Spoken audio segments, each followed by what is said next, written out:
twongeye tubaha ikaze bakunzi ba Kigali Real News. Ibintu byabaye ibintu byabaye imberenge. Ihuriro rya FARDC nyuma yo kugaba ibitero karundura ku ihuriro rya AFC M23, urabona ko AFC M23 yahise izamuka amaginga ikaba yenda gushika mu mujyi wa Uvira. Ni ibice bibiri maze gufata, aho ari ibice by'ingenzi kuri ino plaine de Ruzizi ni route nationale 5, umuhanda uri principal, bigaragaza ko ihuriro rya AFC M23 rishobora kuba ari shaka kwerekeza bidasubirwaho mu mujyi wa Uvira. Twabikerensaga, twari tuzi ko bitari bushoboke, ndetse nge maginga yanumvaga bitakunda, ariko urabona uburyo bari kuavansamo bigaragaza ko yaba igiye kwerekeza mu mujyi wa Uvira. Ni mu gihe mu mujyi wa Goma naho bitoroshye operation karundura ya Bwana Sultani Makenga ikomeje gukora operation,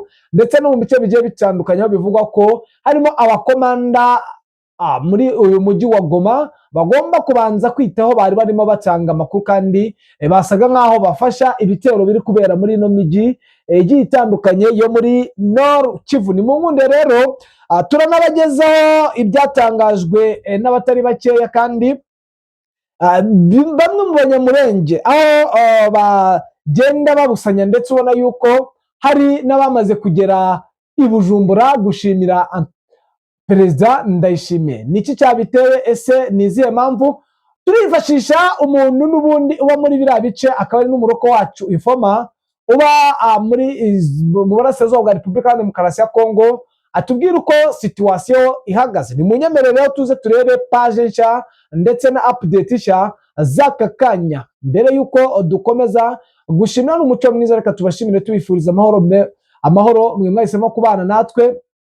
Namwe kandi mukiza nta kindi musabwa no gukanda subscribe kugira ngo mwinjire mu muryango mugari odema kumva amakuru acukumbuye kandi yizewe atarimo amakabya nkuru. Ni mu nkunde rero tuze twanzike, nge muri kumva kandi tugiye gukomezanya ndidame yawo mugisha.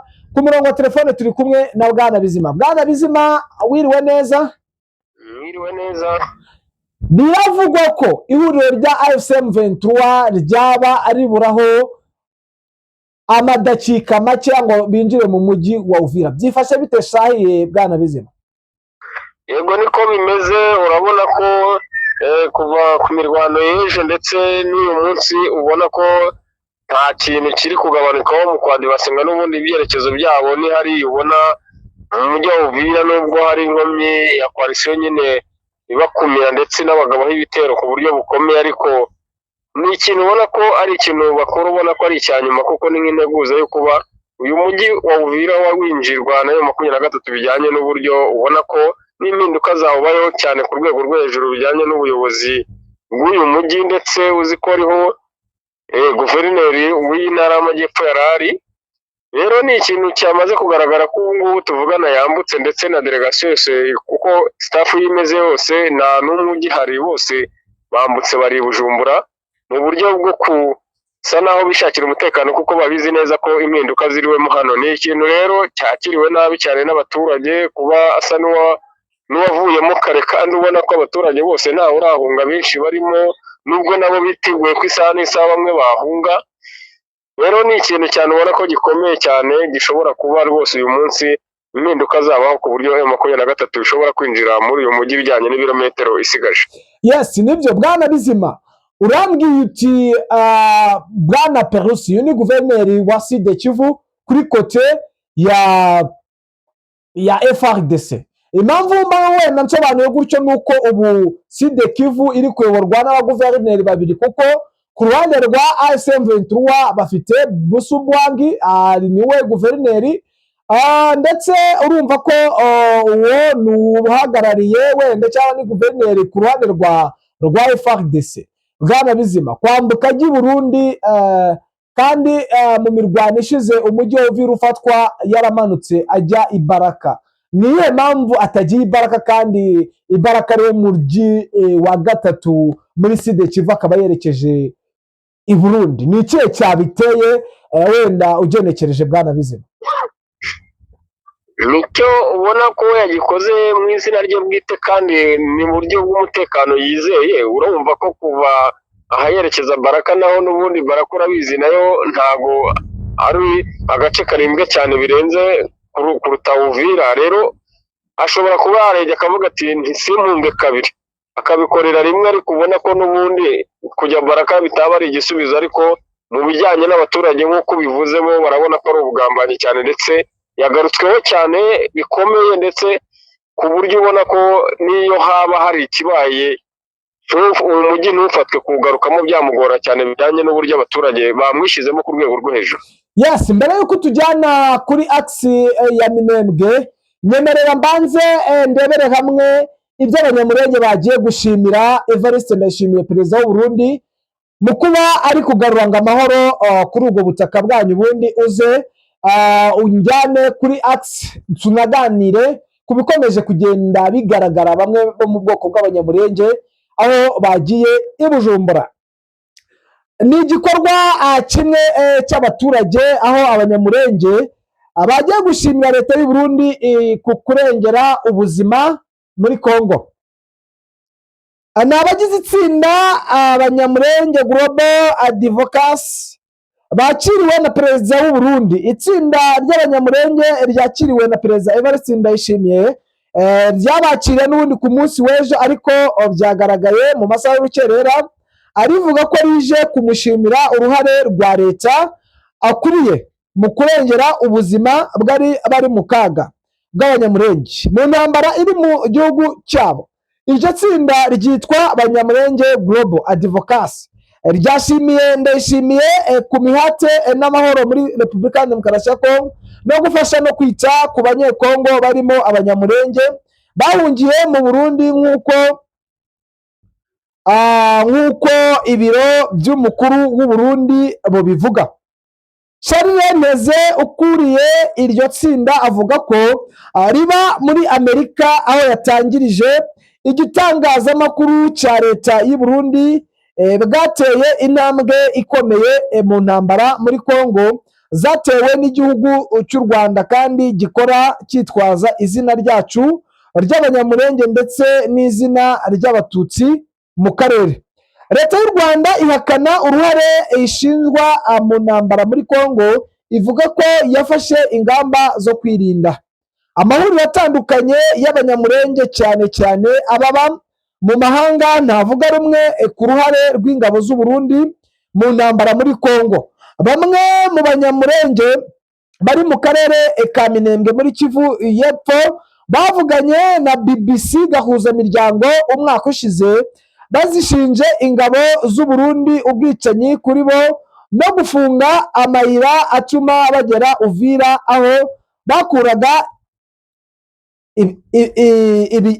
bimwe mu byo bakenera nk'imyunyu n'isukari n'ibindi. Icyo gihe umuvugizi w'igisirikare cy'u Burundi yahakanye ibyavuzwe n'abo banyamurenge. Kubishinjwa ingabo z'u Burundi muri Kongo, Charles Neze yagize ati nta bwicanyi bukorwa na leta y'u Burundi, ahubwo ni neza aho bayoboye ubwoko bwacu n'uyu munsi buriho burahumeka amahoro buyakesha leta y'u Burundi hamwe na leta yacu ya Kongo. Andi mashyirahamwe y'abanyamurenge baba mu mahanga mu gihe gishize yasohoye amatangazo yamagana ubwicanyi bukorerwa bene wabo Iminembwe, bavuga ko mu babukora harimo ingabo z'u Burundi. Kuva mu myaka igera kuri 2 ishize, u Burundi bwohereje ingabo muri Repubulika ya Demokarasi ya Kongo ku bwumvikane bwa Kinshasa na Gitega. Bwana Bizima, ngayo nguko rero ibikomeje kugenda bivugwa. Ingabo z'u Burundi urumva ko zatatswe n'itsinda rya bamwe mu banyamurenge. Ese koko FDNB ihora ivugwa mu majwi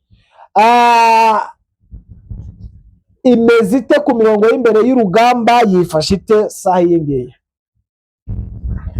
imirimo yayo ntabwo icogora, urabizi kuva aho iyi mirwano ibereye n'aho bakandagire kuri ubu butaka bwa Repubulika ya Demokarasi ya Kongo ntabwo bigeze bacogora na rimwe, cyangwa ngo bakoreshe intege nkeya muri iyi mirwano, kuko bari mu mutwe w'ingabo zabashije gukora ibishoboka byose kugira ngo zibashe gusa naho zihagarara zikomeye ku ruhande ziherereyemo, ndetse no mu buryo bwo gushaka kugira ibice bigarurira ntibigeze bakoresha intege nke. Rero ni abantu bagaragaje ubwoko bukomeye muri iyi ntambara cyane kuva batangira kugeza amagingo aya, cyane ubona ko impfu nyinshi zagiye zibaho ku baturage bari muri izi nce za Minembwe zose bazagiriza abo basirikare b'u Burundi, cyane ubona ko batitwaye neza cyane muri iyi mirwano mu buryo bwo gusa naho bahutaje ubwoko bw'abanyamurenge, nubwo harimo abo babihakana bafite icyo bakurikiye n'inyungu zabo bwite batareba inyungu rusange, ariko ntabwo bitwaye neza rwose muri iyi mirwano iteka ryose kuva bari muri Nord Kivu ndetse n'ubu basa n'abari mu gice cya Sud Kivu, ubona ko ari naho bagaragarije ibikorwa byabo by'ubugizi bwa nabi mu buryo bwo kubangamira abaturage. Yes, Bwana Bizima, rero tujyane kuri action n'ubundi ya Minembwe.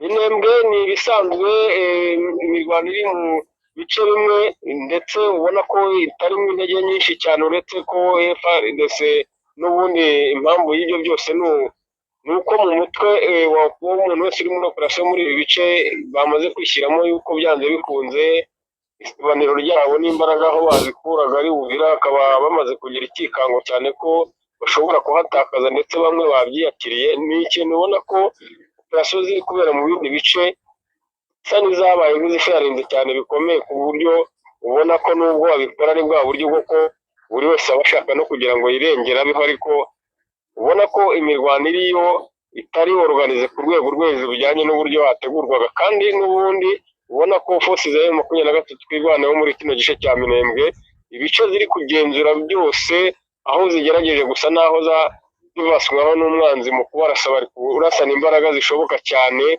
ubona ko byanze bikunze ari nk'aho bakavuze ati iki cyerekezo turimo n'ubundi ni ukugira ngo base n'ababaherekeza basa n'abamanura hasi hano muri izi nce za Baraka ndetse na Uvira, ku buryo badakeneye ko hano hejuru hasigara umwanzi na gakeya, bijyanye n'uburyo ubona operasiyo ya M23 iri gukoreshwa. Hari gukoreshwa imbaraga zikomeye cyane ku buryo ubona ko hariho komunikasiyo cyane n'abari muri ibice bya Plaine de Rusizi, ku buryo ubona iyi ntambara ishobora gusa naho haramutse habayeho ikibazo cyo kuba Uvira yafatwa, koalisiyo za FARDC ziri mu bice bya Minembwe bishobora kubagora kugira ngo wongere kugabwaho ibitero biturutse muri izi nce za Baraka honyine. Yes, nibyo Bwana Bizima, rero ndumva uduha ishusho y'aka kanya, ariko biravugwa yuko mu mujyi wa Goma, mbere yuko tujya mu mujyi wa Goma, ni wenda kureba buryo ki wambwira ese ngenda kibaza kuri aba banyamurenge baje kuvuga gushima ingabo z'u Burundi, iyi mirwano iri kuba uretse wenda kuba bari kwica bamwe bo mu bwoko bw'abanyamurenge bitewe n'imirwano iba, ubwo wenda hari igihe babica bitewe n'impanuka. Imirwano urabona ubwicanyi bugenda bukorwa, twagiye tubona amadrone yica abaturage muri ibyo bice, amaoperasiyo agiye atandukanye. Tuba tugira ngo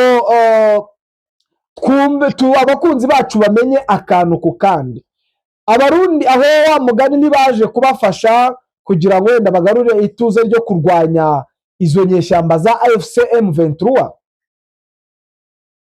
Urabyibuka neza ko hariya mu Minembwe hariyo M23 yahageze iturutse muri Nord Kivu. Yego. N'irindi tsinda ry'abasirikare bitwa twirwaneho, ni igisirikare kiremye cy'igituranye, nta nubwo ari igisirikare cyabigize umwuga, kuko nta training zizwi, nta nubwo ari umutwe ukomeye ku rwego rwo hejuru ku buryo bavuga ko ufite imyitozo yihariye k'abasirikare bose basanzwe barinda umutekano w'igihugu. Urambwira ko abo bantu bagiye Burundi, abanyamurenge bakajya gusura perezida w'u Burundi, batari bafite amakuru y'ibyabereye mu Minembwe hose, ko ariho bavuka banahafite n'imiryango yose? Ni abatazi impfu abaturage bahuye nazo kandi bitewe n'izo ngabo z'u Burundi zari zihari? Ese bari bagiye gushaka umutekano wo gukumira iyo M23?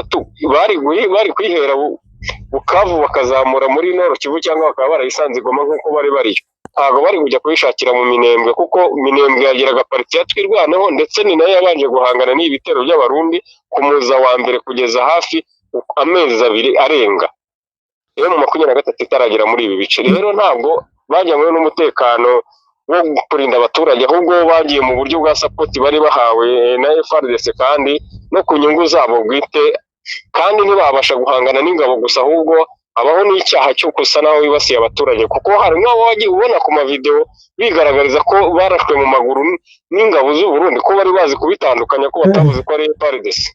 Yes, nibyo byagiye bigaragara, ndetse hari n'ababikomojeho bavuga yuko ubu bwicanyi bwabereye mu bice bya Minembwe ndetse no mu bindi bice byo muri Sud Kivu ari umupango wapanzwe. Amakuru aracyashakishwa, aracyakusanywa kugira ngo byemezwe n'imiryango itegamiye kuri leta iyo ariyo yose. Bwana Bizima rero nkundira unjyane mu mujyi wa Goma umbwire operasiyo itandukanye nyuma y'uko mvuga kuri Rokobuteri yahanuriwe Iwaikare itari yamenyekana aho yari igiye cyangwa itari yamenyekanye uwayo. Bamwe batangiye gutangaza ko ari iya AFC M23. Mbwira rero uko operasiyo ziri gukorwa mu mujyi wa Uvira, tuze tunyarukira Iwaikare turebe uko situwasiyo ihagaze. Bwana Bizima. Yego, umujyi wa Goma ni imbaraga zikomeye cyane zashyizweho na Bwana Sultani Makenga wafashe icyemezo cyo gushakira umutekano ukomeye uyu mujyi wa Goma ku rwego rwo hejuru, kuko imbaraga ziri gukoreshwa mu butasi muri uyu mujyi ni imbaraga z'umurengera zikomeye cyane, ku buryo ubona ko ikintu cyose cyo muri uyu mujyi kimaze gusa n'ikijya muri kujya ku murongo umwe neza cyane, bijyanye n'uko umutekano bawukeneye, kuko hari gushakishwa amakuru ashoboka ayo ari yose ku muntu uwo ari we wese, ku buryo ubu abamaze gutahurwamo ari benshi cyane, nubwo batakunze gutangazwa ngo bashyirwe ku mbuga nkoranyambaga cyangwa bavuga amazina yabo bwite, ariko abamaze gufatwa muri uyu mujyi wa Goma kuva inyuma ya kino gitero giherutse kubera mu nkengero z'umujyi wa Goma hariya ku Mugunga, ndetse ubona ko M23 ari ingamba yafashe zikomeye kandi ziri buze kugira icyo zihindura mu bijyanye n'umutekano muri aka gace ka Goma, cyane cyane ubona ko mu masaha y'ijoro aribwo izi nzego z'ubutasi zakundaga gukora cyane mu buryo bamaze kuvumbura bwose. Ubu rero benshi bagenda bafatwa cyane bijyanye n'aho bamaze kubona mu buryo bwo kubatangira amakuru, bagafata n'aho batakekaga, kandi ubona ko bari mu ngeri zose, yaba mu bijyanye n'abakozi bari basanzwe ba leta no mu bikorwa bya leta, abikorera ku giti cyabo, ndetse n'abantu rusange usanga harimo n'abagenda baturuka muri Nord Kivu mu nce za Masisi no mu zindi nce zo hirya no hino baza muri uyu mujyi wa Goma, ariko basanzwe ari abakozi bakora mu buryo bw'ibanga. Abo bose bari kugenda batahurwa, ku buryo ubona ko ikijyanye n'umutekano mu gihe gitoya cy'ukwezi kumwe gishobora kuba cyabaye nk'aho gishyirwa ku iherezo muri uyu mujyi wa Goma. Yes, nibyo, ariko biravugwa yuko Iwaikare haguye indege ya Rokobuteri nta minota myinshi isigaye iciyeho. Bivugwa yuko ari ihuriro rya AFC M23 ryari ryohereje kuri defense zabo ziri muri uno mujyi wa Iwaikare. Nayo biravugwa yuko AFC M23 ishobora kuba irimo yerekeza mu mujyi wa Beni, kandi murabizi neza ko uno mujyi wa Beni uri concentré n'iyi Iwaikare. Bikavuga ko Iwaikare ariho bassin militaire yibereye y'Abafaransa, akaba ari nayo mpamvu ibi bitero bisa nkaho bifeyirinze, cyangwa niba ari deployment yari ijyanye isa nkaho ifeyirinze. Bwana Bizima, nimba ntacyo tugupfubiranye, twagusezera ubundi tukakwifuriza guhirwa mu byo ukora ndetse no kugira igicamunsi cyiza. Yego, urakoze cyane, nawe akazi keza. Yes, namwe bakunzi ba Kigali News, reka tubashimire tubifuriza amahoro y'Imana yo kuri uyu munsi, aho bageze wenda ku mafunguro, tubifuriza saa sita nziza. Abatayabonye tubihanganisha bikomeye, twihanganisha n'abandi barwayi, abari mu bibazo ndetse n'abari muri zone y'intambara, tubifuriza kugubwa neza ndetse ukuboko kw'Imana kubagereho. Ciao.